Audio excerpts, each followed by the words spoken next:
Yan. Update lang po tayo sa ating ampalaya. Ito po yung pangalawang area. Yan. Meron na po tayong drum. Kaso may drum, wala naman laman. Ito ang ating palaya. Namunti ka nang matuyo sa init. Yan. Gagit matibay. Itong ating ampalaya nga po pala kahit kulang sa tubig. Yan. Nakapamunga pa rin siya ng ayos. Labasan ng kanyang bunga. May nakita na tayo ditong dalawang malaki. So, gugulayin lang muna natin. Yan. Ito nga po pala mga ganitong ampalayang baluktot. Yan. Ito po tinatanggal ko na. Para ito na may mga agaw lang po ito ng nutrients. Kasi masisip-sip niya maibigay na lang dito sa mga tuwid na ampalaya. Ito nga ating ampalaya muntikan ng matuyo sa sobrang init. Ngayon napakaganda na. Ito ating ampalaya malago na. Yan, nakapamunga na. Yan, may mga bunga na po siya. Yan. Lumago na. Ito nga po palang aming ampalaya ay kung papansin niyo walang sanga. Yan.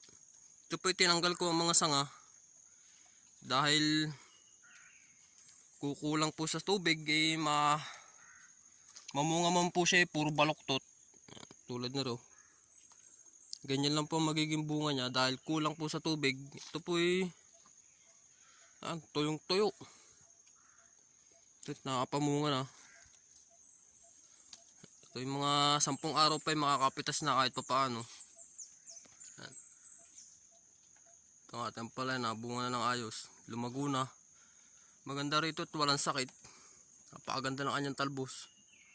Kahit kulang sa tubig, ang dahon niya ang lalaki. Mapapansin niyo po ang kanyang dahon ay napakalalapad. Ito po kulang na kulang sa tubig. Lalapad na kanyang dahon. May mga pailan-ilan na po siyang malalaki. Tulad nito. Ngayon nga po pala magtutunaw ako ng ipot. Ito po yung ipot na binabad ko. Kahit pa paano ipataba. Kahit tinutunaw ko po ang ipot, kung ito po ibubudbud ko lang sa lupa, hindi po pa ikinabangan yan. Dahil hindi naman po siya nadidiligan ng ayos. Kaya maganda itunawin ko na lang sa tubig at saka po dinidilig sa puno. Yan. Ang timplada ko nga pala ng abono dito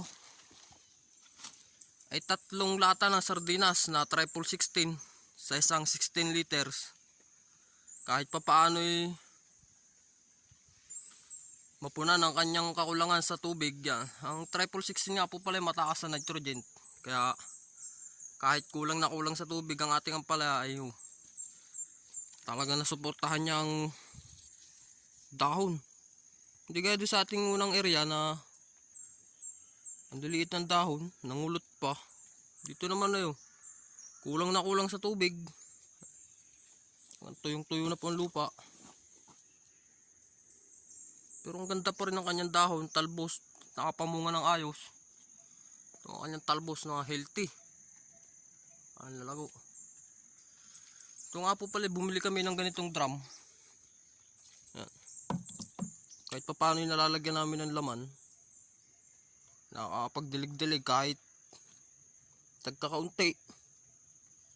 Nadidilig-dilig na namin. Yan. Ito ating pala. Ang ganda ng kanyang gapang. Namumunga na.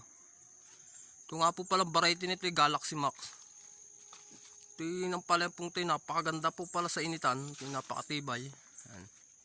Susunod na taniman po siguro ito po ay uulitin. Ito po palang variety ito yung napakatibay sa init. Ito pala lumago na.